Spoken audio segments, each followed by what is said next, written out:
ఒకరు విలాసవంతమైన మహల్లో ఉన్నప్పటికీ ఎదురైన బాధలు కావచ్చు, సమస్యలు కావచ్చు ఏడిపిస్తూనే ఉంటాయి. అలాగే బాధ్యతలు ఉన్న హృదయంలో ఆనందం కనుక ఉంటే అతను గడిపే ఒక పూరి గుడిసెలోనైనా అతనికి నవ్వులనేది మార్మోగుతూనే ఉంటాయి. మనం ఇక్కడ గుర్తించవలసిన విషయం ఏంటంటే, పుష్పం ఎంత అందమైనదైనా సరే దానికి గౌరవం దాని సుగంధంతోనే వస్తుందని మనము గుర్తించాలి.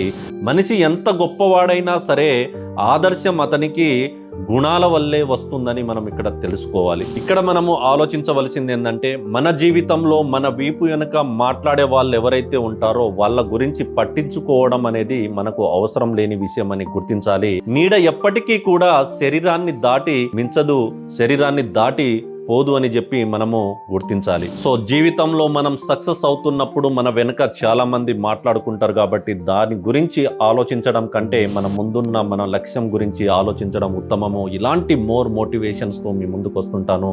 ఈ వీడియో నచ్చితే ఒక లైక్ చేసి మన ఛానల్ని ఫాలో అవ్వండి. Thank you so much.